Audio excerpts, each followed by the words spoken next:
Hello મિત્રો, કેમ છો બધા? સ્વાગત છે તમને અમારી ચેનલમાં.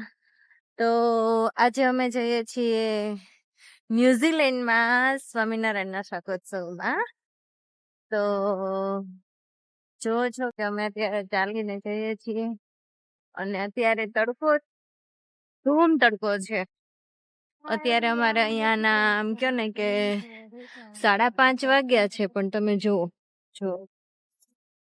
કેટલો તાપ છે ને, જો તમે.